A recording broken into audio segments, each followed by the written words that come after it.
Parade ground ఏర్పాటు చేసి మొట్టమొదటి పరేడ్ ని మా అందరి ముందు ఇంత గొప్పగా నిర్వహించినందుకు మిమ్మల్ని నేను మనస్ఫూర్తిగా ఈ సందర్భంగా అభినందిస్తాను. పోలీసులు అంటే 24 గంటలు 24/7 డ్యూటీలో ఉండేటువంటి వ్యక్తులు. మంచైనా చెడైనా పొద్దున్నేస్తే ముఖ్యంగా మాలాంటి ప్రతిపక్ష నాయకులకి పోలీసులకి రోజు నిత్యం సమరం సంఘర్షణ ఉంటుంది. వాళ్ళ విధి నిర్వహణలో భాగంగా లా అండ్ ఆర్డర్ ని ప్రొటెక్ట్ చేసే పరిణామ క్రమంలో 24/7 విధికి మాత్రమే ప్రాధాన్యత ఇచ్చి పోలీస్ మిత్రులు పనిచేస్తారని చెప్పడం లోపల ఎట్లాంటి సందేహం లేదు.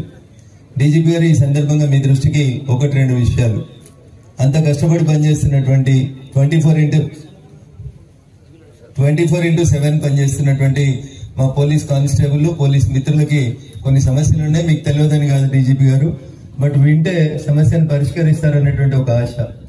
24/7 పనిచేసేటువంటి మా పోలీస్ మిత్రులు ఏదైనా ఇబ్బంది వచ్చి ఆసుపత్రికి పోతే పాత ప్రభుత్వం పుణ్యమాని పెండింగ్ ఉన్నటువంటి మెడికల్ బిల్లులు అన్ని అట్లే పెండింగ్ ఉన్నాయని, దాదాపు 13 నెలలైనా కొత్త ప్రభుత్వం బిల్లులను అట్లే పెండింగ్ పెట్టడం వల్ల ఏదైనా మెడికల్ ఎమర్జెన్సీ వచ్చినప్పుడు హాస్పిటల్కి పోతే పోలీస్ సిబ్బందికి ఇబ్బందులు వస్తా ఉన్నాయని మాకు కలిసినప్పుడు అప్పుడప్పుడు పోలీస్ మిత్రులు చెప్తా ఉంటారు. మీది యూనిఫామ్ సర్వీస్, మీ ముందు మాట్లాడాలంటే భయపడతారు, జిల్లా ఎస్పీ గారికి చెప్పుకోవాలన్న భయం ఉంటుంది. కానీ ఇది సమస్య సార్, దీన్ని అడ్రస్ చేయాల్సింది మీరే. అందరికీ మీరే రాష్ట్ర పోలీస్ శాఖకి మీరే బాస్ కాబట్టి you have to take care of your family sir. నేను అంటున్నా వీళ్ళంతా మీ కుటుంబం కాబట్టి మీ కుటుంబ సభ్యులలో ఎవరికైనా హెల్త్ ఇష్యూస్ వస్తే హాస్పిటల్కి పోదామంటే hospitals they are not treating them in a proper way. కారణం ఏంటంటే మాకు పాత బకాయిలు రావాలి, పాత బకాయిలు వస్తే గానీ మేము ట్రీట్మెంట్ చేయమని చెప్పి ఒక ఇబ్బందికరమైనటువంటి పరిస్థితి సార్. అంతేకాకుండా ప్రతి నెల 2,000 లేదా 2,500 రూపాయలు టీఏడిఏల పేరిట వచ్చేటువంటి డబ్బుల్ని కూడా ఒక్కొక్కసారి 6 నెలల వరకు పెండింగ్ లో పెడతా ఉన్నారు డీజీపీ గారు. వీటిని మీరు మొదటి ప్రాధాన్యతగా చూడాలని చెప్పి నేను మీకు వారి తరఫున, ఎందుకంటే వారికి నోరుండి మాట్లాడలేనటువంటి వాళ్ళు, విధిని గౌరవించే వాళ్ళు, యూనిఫామ్ ని గౌరవించే వాళ్ళు, యూనిఫామ్ లో ఉన్నారు కాబట్టి మాట్లాడొద్దు కాబట్టి మాట్లాడతలేరు. కానీ ఇది వాళ్ళ ఆవేదన సార్. ఆవేదన మీరు వింటే వారు మరింత మెరుగ్గా పనిచేస్తారనేది నా విజ్ఞప్తి సార్.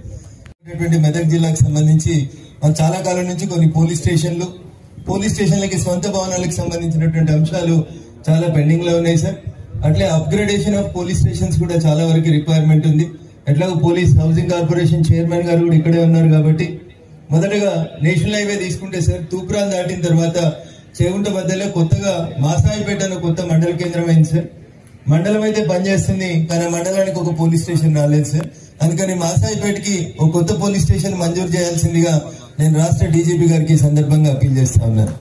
అదే రకంగా సార్ నార్సింగి చేగుంట తోటి ఇంకొంచెం ముందుకు వస్తే నార్సింగి అని ఒక పోలీస్ స్టేషన్ ఉంటుంది. దానికి ఒక నూతన పోలీస్ స్టేషన్ భవనం స్థలం ఉంది కాబట్టి నూతన పోలీస్ స్టేషన్ భవనం ఒకటి